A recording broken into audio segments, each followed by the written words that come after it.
कहानी की शुरुआत में हम हमारे पहले लीड को देखते हैं, जिसका नाम योकी था, जो फेमस एक्टर था। वो अब लानवान एक छोटे से विलेज में किसी की शादी अटेंड करने के लिए आया था। अब इतना फेमस एक्टर एक साल पहले इस छोटे से शहर में क्यों आया था, इसके लिए हमें एक साल पहले का सीन दिखाया जाता है।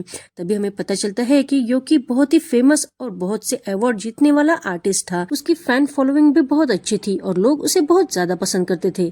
लेकिन एक दिन कुछ ऐसा हुआ कि एक ही दिन में उसने अपना नाम, शोहरत, सब कुछ गवा दिया। उसकी एक को एक्टर थी जिसका नाम फैंग शियोटिन था। उसने रातों रात फेमस होने के लिए योकी का इस्तेमाल किया। उसने एक दिन पार्टी में योकी को बहुत ड्रिंक पिलाई और जानबूझकर उसके कपड़े पर ड्रिंक गिरा दिया। और उसके बाद उसने ऐसा ड्रामा क्रिएट किया कि सबको लगे कि योकी ने उसके साथ जबरदस्ती की है। उसने योकी की और उसकी तस्वीरें भी खींच ली थी और वो सब सोशल मीडिया पर वायरल कर दी थी। उसने मीडिया को सारे प्रूफ देते हुए कहा था कि योकी ने उसके साथ जबरदस्ती की थी और योकी ही उसे अब अबॉर्शन करने के लिए मजबूर कर रहा है।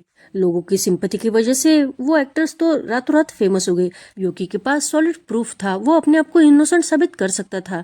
लेकिन सारा मीडिया, सारे लोग उसके इतने खिलाफ हो गए थे कि योकी अब चाहकर भी कुछ नहीं कर पा रहा था। और इसी तरह उस एक्ट्रेस का ये प्लान काम कर गया। योकी की इमेज लोगों के बीच बहुत खराब होने के कारण कोई भी कंपनी या एजेंसी उसके साथ काम करने के लिए रेडी नहीं थी। उसके सारे कॉन्ट्रैक्ट अब टर्मिनेट हो चुके थे। लेकिन ऐसे डिफिकल्ट सिचुएशन में भी योकी का हमेशा साथ देने वाला उसका एक मैनेजर था, जिसका नाम लियोंग हाओ था। वो हमेशा योकी के लिए कोई ना कोई रास्ता निकाल ही लेता था। इस बार भी उसने ऐसा ही किया। उसने योकी को बहुत सारे वैरायटी शो के कार्ड दिखाते हुए कहा कि इसे एक ट्रिप समझ के एंजॉय करना और तुम्हारी इमेज जो खराब हुई है उसे भी सुधारने का प्रयास करना। योकी तो अपनी खुद की सिचुएशन की वजह से बहुत परेशान था। वो जहाँ जाता लोग उसे बहुत एक्यूज करते, इसलिए वो घर से बाहर कहीं जाना नहीं चाहता था। लेकिन उस वक्त उसने जल्दबाजी में अपने मैनेजर को वहां जाने से इनकार कर दिया होता तो वो अपने लाइफ के सबसे इम्पोर्टेंट पर्सन से नहीं मिल पाता। तभी हम हमारे सेकंड लीड को देखते हैं, जिसका नाम मेंग था। वो उसी लांगवान विलेज में रहता था। उसका नेचर बहुत ही हेल्पफुल होने के कारण वो हमेशा सबकी मदद करने के लिए तैयार रहता था। अपने इस हेल्पफुल नेचर के चलते वो हमेशा की तरह एक दिन अपने गांव के एक अंकल का म्यूजिक रेडियो ठीक कर रहा होता है। म्यूजिक रेडियो ठीक हो जाने के कारण वो अंकल तो बहुत ही खुश हो जाते हैं और मेंग की तारीफ करने लगते हैं। लेकिन मेंग बहुत ही डाउन टू अर्थ था। वो अंकल से कहता है, आपकी खुशी में ही मेरी खुशी है, मैंने ज्यादा कुछ भी नहीं किया है। उसी वक्त टीवी पर योकी की न्यूज चलती है। टीवी पर न्यूज में बताया जाता है कि योकी पर उसकी ही को एक्ट्रेस ने, जिसका नाम फैंग शियोटिन था, उसने योकी पर सेक्सुअली हरासमेंट का और जबरदस्ती अबॉर्शन करने का इल्जाम लगाया है। इस कारण बेस्ट अवार्ड विनर योकी को अपने सारे कॉन्ट्रैक्ट से हाथ धोने पड़ रहे हैं। ये सुनकर वो अंकल कहते हैं, आर्टिस्ट लोगों को हमेशा अपने कैरेक्टर पर ध्यान देना चाहिए। अगर वो अच्छे से नहीं रहेंगे तो वो फेमस कैसे होंगे। तभी वहां बैठी लड़की मेंग की तारीफ करते हुए कहती है, हाँ, ये आर्टिस्ट तो हमारे मेंग के सामने कुछ भी नहीं है।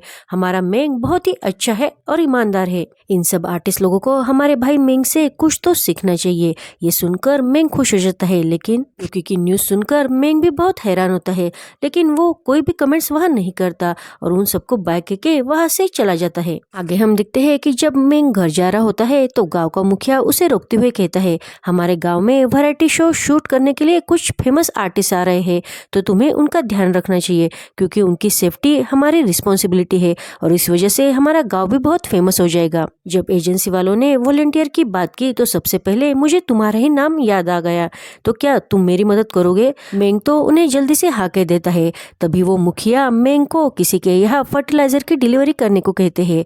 अब ना कहना तो मेंग के स्वभाव में नहीं था। डिलीवरी की जगह बहुत दूर होने के बावजूद भी मेंग खुशी खुशी उसकी डिलीवरी देने के लिए चला जाता है। दूसरी तरफ हम देखते हैं कि योकी को जिस तरह से सारे लोग एक्यूज कर रहे थे सोशल मीडिया पर, उसके बारे में अनाप शनाप और गलत सलत लिखा जा रहा था, उस वजह से योकी अब रात में चैन से सो भी नहीं पा रहा था। उसे बार बार लोगों की वही बातें याद आ रही थी।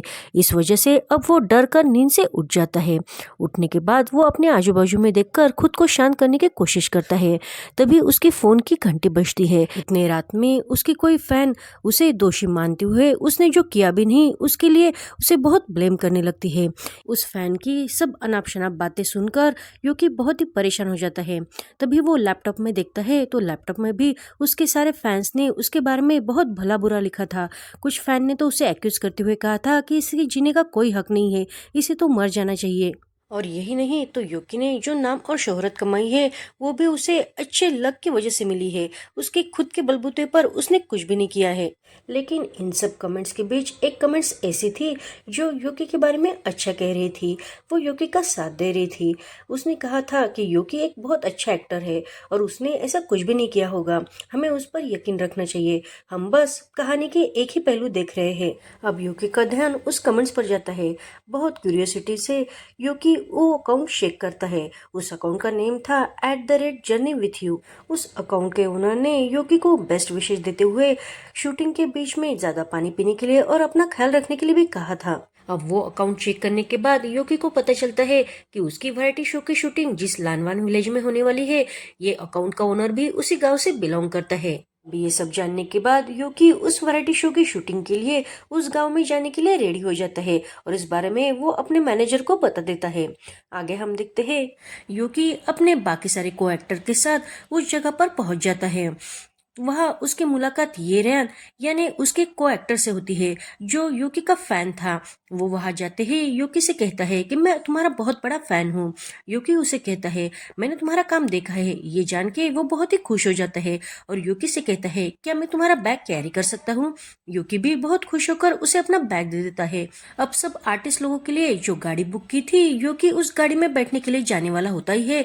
तभी एक क्रू मेंबर उसे रोकते हुए कहता है सर ये गाड़ी फुल हो गई है। यूकी जब उस गाड़ी में देखता है तो वहाँ बहुत सी जगह थी, लेकिन वो क्रू मेंबर जानबूझकर यूकी के साथ ऐसे बर्ताव कर रहा था। तभी यूकी उसे कहता है लेकिन उस आगे की गाड़ी का क्या। तो वो कहता है वो भी गाड़ी फुल हो गई है।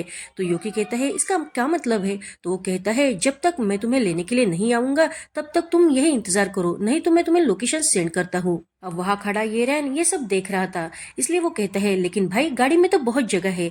लेकिन वो क्रू मेंबर उसकी एक भी बात न सुनते हुए उसे जल्दी से गाड़ी में बिठाकर वो गाड़ी स्टार्ट करने के लिए कहता है और दोनों गाड़ी यूकी को वही छोड़कर वहां से जाने लगती है।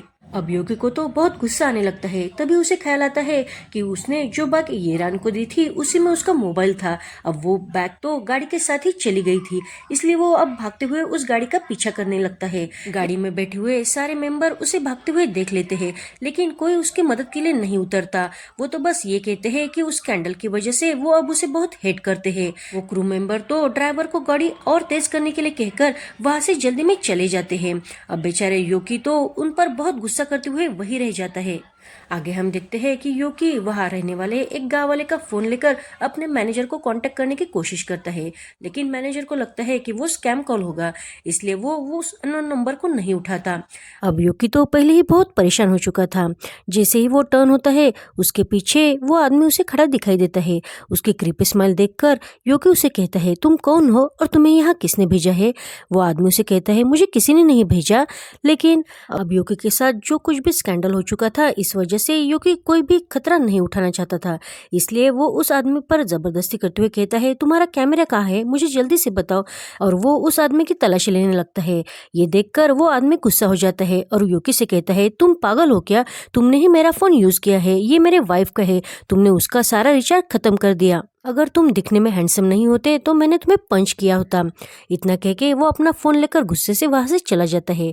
अब यूकी को भी बहुत ऑकवर्ड लगता है, लेकिन वो बात जाते जाते उसे थैंक यू भी कहता है। यूकी अब कोई भी परेशानी नहीं चाहता था, इसलिए वो अपने चेहरे पर मास्क लगाकर अपने होटल की तरफ जाने लगता है। लेकिन रास्ता बहुत ही दूर होने के कारण वो रास्ते में ही थक कर एक जगह पर सोने लगता है। उसी रास्ते से मेंग गुजरता है। मेंग पहले तो वहां से चला जाता है, लेकिन उसे ऐसा लगता है कि ये कोई जरूरतमंद है, इसलिए वो अब यूकी के पास आकर उसे पूछता है क्या तुम्हें मेरी कोई मदद चाहिए। अब यूकी भी उसके बाइक पर बैठकर वहां से जाने लगता है। रास्ते में यूकी उसे कहता है क्या तुम्हें बाइक चलाना आता भी है। तभी मेंग उसे कहता है तुम अच्छी तरह से मुझे कसकर पकड़ कर बैठो, नहीं तो तुम गिर जाओगे और प्लीज सोना मत। तभी यूकी गाड़ी को पीछे पकड़ते हुए कहता है तुम चिंता मत करो, मैं ऐसे ही ठीक हूँ और मैं बिल्कुल भी नहीं सोऊंगा। वो मन में खुद से ही कहता है मैं इतने दिनों से इस कैंडल की वजह से नहीं सो पा रहा हूँ तो मैं अब कैसे सो सकता हूँ। लेकिन देखते ही देखते थोड़ी देर बाद वो मेंग के कंधे पर सर रख के सो जाता है। उन दोनों को योकी के होटल तक पहुंचते हुए देखते ही देखते रात हो जाती है, लेकिन योकी को तो पता ही नहीं था कि वो कितनी देर से सो रहा है। जब वो दोनों होटल पर पहुंच जाते हैं तो मेंग उसे उठाते हुए कहता है, हम पहुंच गए हैं। अब योकी भी बहुत हैरान था कि वो इतनी देर तक कैसे सो गया, लेकिन फिर भी वो उतरकर जल्दी से मेंग से कहता है, तुम्हारा कितना फेयर हो गया है। लेकिन मेंग उसे कुछ भी ना कहते हुए जल्दी से होटल के अंदर चला जाता है। आगे हम देखते हैं कि होटल में योकी के सारे क्रू मेंबर और को स्टार सब खाना खा रहे होते हैं। अब उन सबको ऐसे देखकर योकी गुस्सा होते हुए जल्दी से अपना बैग वहां पटक देता है। उसकी आवाज से सब उसकी तरफ देखने लगते हैं। दूसरी तरफ हम देखते हैं कि मेंग भी होटल में आकर अपने दोस्त से यानी वहाँ के रिसेप्शनिस्ट से मिलते हुए उसे कहता है, तुम यहाँ कब आ गए। तो वो मेंग से कहता है, मुझे हमारे मुखिया का कॉल आया था, हमारे यहाँ कोई वैरायटी शूट होने वाला है, तो उन सब सेलिब्रिटियों के लिए मैं सेफ्टी ऑफिसर बन के यहाँ आया हूँ। और वो मेंग को इंस्टेंट नूडल का पैक थमाते हुए कहता है, इसमें गर्म पानी डाल दो। मेंग गर्म पानी डालने के लिए अपना हेलमेट वहीं रखकर वहां से चला जाता है। दूसरी तरफ हम देखते हैं कि योकी को गुस्सा देखकर वहां का टीम मैनेजर उसके पास आते हुए उसकी चापलूसी करने लगता है, लेकिन योकी अब उसके बहकावे में नहीं आता। तभी वो मन में ही कहता है, मुझे पता है कि तुम औरतों की रिस्पेक्ट नहीं करते हो, इसलिए तुम चिंता मत करो, मैं तुम्हें अच्छे से सबक सिखाऊंगा। अब योकी को उसकी सारी बातें पता थी, इसलिए वो गुस्से से कहता है, तुम्हें क्या लगता है कि मैं अगर यहाँ नहीं आता तो क्या तुम्हें इस शो के लिए फंडिंग मिलता। योकी को गुस्सा देखकर उसका चाहने वाला रैन उसे शांत करने की कोशिश करने लगता है, लेकिन योकी अब गुस्से से उस पर ही चिल्लाते हुए उसे शांत बैठने के लिए कहता है। अब वो जानबूझकर योकी को नीचे दिखाने के लिए कहता है, मुझे पहले ही फंडिंग मिल चुका है, तो तुम चिंता मत करो। योकी को पता था कि उसके साथ ज्यादा बहस करने से कुछ नहीं होने वाला, इसलिए वो थोड़ा शांत होकर उससे कहता है, लेकिन मेरे बैग कहाँ है। तो वो जानबूझकर योकी को गुस्सा दिलाने के लिए कहता है, तुम्हारी बैग तो पहले ही कोई तुम्हारे रूम तक लेके गया है। अब योकी पूछता है, तो मेरा रूम कहाँ है। तो वो उसे कहता है, ये तो तुम्हें रिसेप्शनिस्ट से जाके पूछना चाहिए, हमें भला कैसे पता होगा, तुम तो ठहरे सेलिब्रिटी, अगर तुम्हारे बारे में सारे लोगों को पता चल गया तो ये तुम्हारे सेफ्टी के लिए अच्छा नहीं होगा, है ना। अब योकी के पास कोई चारा नहीं था, इसलिए वो खुद जाकर रिसेप्शनिस्ट से अपने रूम के बारे में पूछता है। तभी रिसेप्शनिस्ट उससे पूछता है, तुम्हारा नाम क्या है। तो वो कहता है, योकी। रिसेप्शनिस्ट उसे कहता है, योकी के बारे में क्या। अब योकी मेंग का हेलमेट साइड में करते हुए इरिटेट होते हुए उसे कहता है, मैं ही योकी हूँ। अब ये बात पीछे खड़ा हुआ मेंग सुन लेता है और वो कहता है, योकी। अब उसकी आवाज सुनकर योकी भी पीछे पलटकर मेंग की तरफ देखता है। तभी हमें पास्ट का सीन दिखाई देता है। ऐसा लगता है कि पास्ट में योकी और मेंग दोनों ही क्लासमेट थे। इसका मतलब वो दोनों एक दूसरे से पहले भी मिल चुके थे। अब मेंग को देखकर योकी बहुत ही खुश हो जाता है और यहीं पर हमारा एपिसोड 1 खत्म होता है। Thank you for watching.